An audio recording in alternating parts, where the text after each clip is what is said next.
침대에만 누우면 생각을 멈출 수가 없었던 적 없나요? 몸은 너무 피곤한데 꼬리에 꼬리를 무는 생각 때문에 잠드는데 한두 시간 넘게 걸린 적 있으신 분들은 오늘 이 영상을 끝까지 보세요. 오은영의 금쪽 상담소에 출연하셨던 브라이언 님도 생각을 멈출 수 없어서 20년 동안 불면증을 앓고 계신다고 합니다. 잠을 자보려고 수면 유도제도 먹어보고 잠잘 오게 하는 차도 마셔보고 해외 일정이 있으셨을 땐 그 나라에서 유명한 불면증 음식까지 드셨다고 해요. 하지만 효과는 안타깝게도 없었다고 합니다. 이런 상태를 정신적 과잉활동 상태라고 하는데요. 이런 상태는 끊임없이 다양한 갈래로 생각이 뻗어나가기 때문에 한 가지에 집중하기 힘들어 ADHD로 오인받기도 하고 뛰어난 상상력과 창의력, 예술적 감성을 가진 대신 지나치게 예민한 감각으로 힘들어하며 공감 능력이 매우 뛰어나나 남의 말에 쉽게 휘둘리고 쉽게 상처받으며 남을 엄청나게 의식합니다. 이건 정신적 과잉활동 체크리스트인데 본인이 몇 개나 포함되는지 체크해보세요. 1. 사소한 일에도 쉽게 예민해진다. 2. 생각이 꼬리에 꼬리를 물고 이어진다. 3. 뭔가를 잘못 선택한 날에는 밤에 잠을 못 잔다. 4. 타인의 감정에 쉽게 영향을 받는다. 5. 나 자신의 가치나 자격에 대해 끊임없이 고민한다. 6. 활동적이지 않으면 불안하다. 7. 작은 결정을 할 때도 시간이 오래 걸린다. 만약 4개 이상 체크되었다면 정신적 과잉 활동으로 인한 불면증입니다. 체크리스트에서 가장 본인의 얘기 같았던 건 몇 번인가요?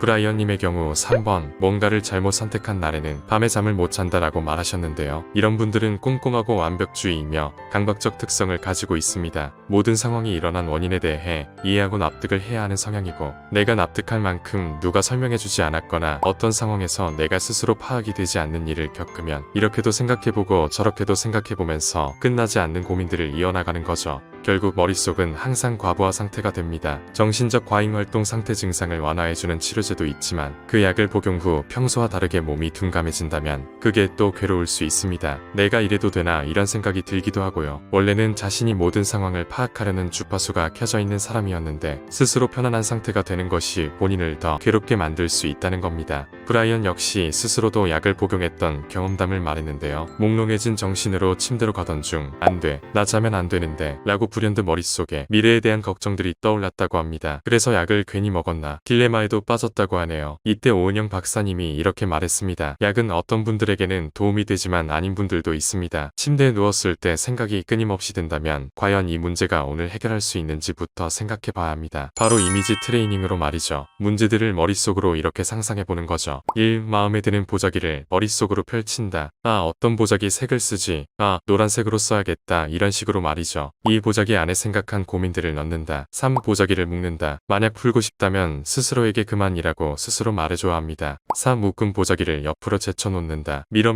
하면서 상상해보세요. 그럼 보자기가 안 갈 수도 있고 조금 이동할 수도 있어요. 그때 내일 생각하자라고 스스로 다독여주세요. 이런 머릿속 이미지 트레이닝을 통해 생각이 정리됩니다. 물론 이미지 트레이닝을 한다고 하루아침에 절대 변하지 않습니다. 꾸준한 연습이 필요합니다. 바로 습관을 만드는 거죠. 완벽주의와 강박적 성향을 가진 브라이언 님이 20년간 시달렸던 불면증, 만약 내 불면증의 원인도 비슷한 성향 때문이라면 오늘 오은영 박사님의 트레이닝법으로 연습해보세요. 연습은 습관이 되고 습관이 계속되면 잠의 패턴이 만들어집니다. 불면증 약의 효능은 불면증의 근본적 해결 방법이 아닙니다. 일시적으로 몸이 약에 반응하게 만드는 것뿐. 사람마다 불면증의 원인이 너무나 다양합니다. 꿀잠 대장은 원인마다 알맞은 맞춤 해결 방법으로 다시 돌아오겠습니다. 영상이 도움이 되었다면 구독, 좋아요 부탁드립니다.